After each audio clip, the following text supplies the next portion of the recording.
ሰላም ቤተሰብ እንዴት ናችሁ? እንዴት ቆያችሁ? በያላችሁበት ሰላማችሁ ብዝት ይበላችሁ ብዬ አንድ መረጃ እስኪ ላካፍላችሁ እና አንዳንዴ አንድ ሰው ሰውነቱ ማለት ፊቱ ሊሆን ይችላል፣ እግሩ ሊሆን ይችላል፣ ሌላ የሰውነት ክፍሉ ሲያብጥ ብዙ ሰው ሲል የምሰማው የኩላሊት ታማሚ ወይ ደግሞ ኩላሊት ታሟል አሞታል ሲሉ ነው የምሰማው። ማለት ሕክምና ከመሄዱ በፊት ማለት ነው። ወይ ደግሞ የራሳቸው ግምት እንደዚህ ነው ብዙ ሰው የሚያስቀምጠውና ያው ተጨማሪ ነገሮችን ለማለት ነው። ያው አልተሳሳቱም። የኩላሊት ህመም እንግዲህ ለረጅም ጊዜ የቆየ የኩላሊት ህመም አለ። ለአጭር ጊዜ የመጣ ወይ ደግሞ በአጭር ጊዜ ውስጥ የተከሰተ የኩላሊት ህመም አለ እና ያው ህዝቡ እንደሚረዳው የኩላሊት ህመም እነዚህ የሰውነት ክፍሎች ማበጥ ያመጣል። ፊት ላይ ያብጣል፣ እግር ላይ ያብጣል፣ እጅ ላይ ያብጣል፣ ሆድ አካባቢ ያብጣል። ለምን ሲባል በተለያዩ ምክንያቶች ፈሳሽ ወደ ተለያዩ የሰውነት ክፍሎች ማለትም ከደም ቧንቧ እየወጣ ወደ ተለያዩ የሰውነት ክፍሎች ይገባና ያው እንደዚህ እበጥ እንዲኖር ያደርገዋል ማለት ነው። እና አንደኛው ትክክል ነው፣ የኩላሊት ህመም እበጥ ያመጣል። ግን ሌሎች የሉም ማለት አይደለም።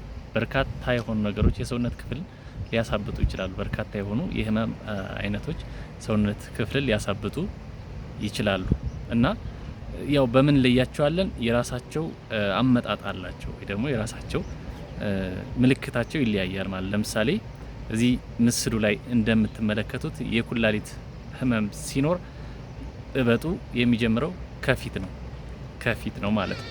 ስለዚህ ጋር ምስሉ ላይ እንደምትመለከቱት አይነት ፊት ይኖረዋል አንድ የኩላሊት ታማሚ። ሌላኛው ደግሞ የልብ ህመም ወይ ደግሞ ኮንጀስቲቭ ሃርት ፌለር የሚባል አለ። ብዙ አይነት የልብ ህመሞች ወይ ደግሞ የልብ ድካም ቢኖሩም በብዛት የሚታወቀው ይሄ የሚያሳብጠው ነውና ኮንጀስቲቭ ሃርት ፌለር የሚባለው ውስጥ ለውስጥ ለረጅም ጊዜ ቆይና ከዛ ሰው የሚለየው ማበጥ ሲጀምር ነውና አሁንም ይሄም ከልብ ወይ ደግሞ ከኩላሊት እበጥ ጋር የሚለየው የራሱ እንትን አለው ማለት ነው፣ መገለጫ አለው። የሚጀምረው ብዙ ጊዜ ከእግር ነው፣ ነገር ግን ፊት ላይ የሚመጣል ከኩላሊት ህመም እበጥ ጋርም ይለያያል ማለት ነው።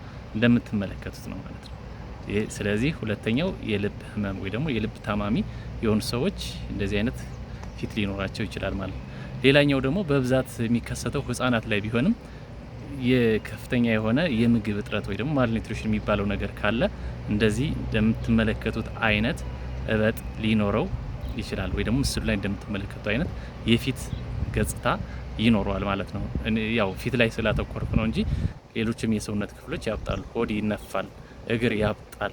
ስለዚህ ከፍተኛ የሆነ ሲቪር አኪዩት ማልኒትሪሽን የሚባለው ነገር እንደዚህ አይነት እበጥ ሊያመጣ ይችላል። በብዛት ህጻናት ላይ ነው የሚከሰተው ማለት ነው። ሌላኛው ደግሞ እንደምትመለከቱት አንድ ሰው የታይሮይድ ሆርሞን ማነስ ወይ ደግሞ መጨመር፣ ሁለቱም ማነስ ወይም መጨመር ማሳበጥ፣ የሰውነት ማሳበጥ ሊያመጣ ይችላል እንደምትመለከቱት ማለት ነው።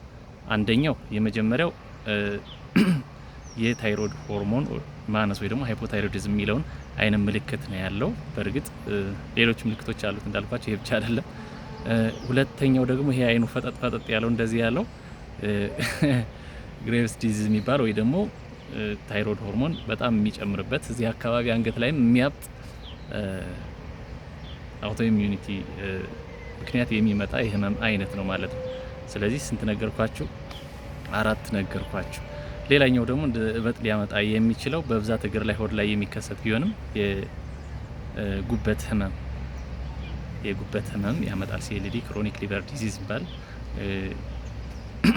ወይ ደግሞ ሲሮሲስ ምናምን ነገር ያለባቸው ሰዎች እንደዛ አይነት እበጥ ሊኖራቸው ይችላልና ስለዚህ ብቸኛው የሰውነት ክፍልን ሊያሳብጥ የሚችል የኩላሊት ፌለር ወይ ደግሞ የኩላሊት ህመም ብቻ አይደለም ማለት ነው። ስለዚህ ብዙ አይነት ነገሮች አሉ፣ ከዚህም ሌሎችም ነገሮች አሉ። ዋና ነገሮች ግን ወይ ደግሞ ዋና የህመም አይነቶች ሰውነት በጣም ሊያሳብጡ የሚችሉ ነገሮች እነዚህ ናቸው። ሌሎች መድኃኒቶችም አሉ፣ ብዙ አይነት ነገሮች አሉ። ለጊዜው ግን ይበቃችኋል። ይመቻችሁ። ሌላ ቪዲዮ እስከምንከሰት ሰናይ ጊዜ ይሁንላችሁ። ይመቻችሁ። ባይ ባይ።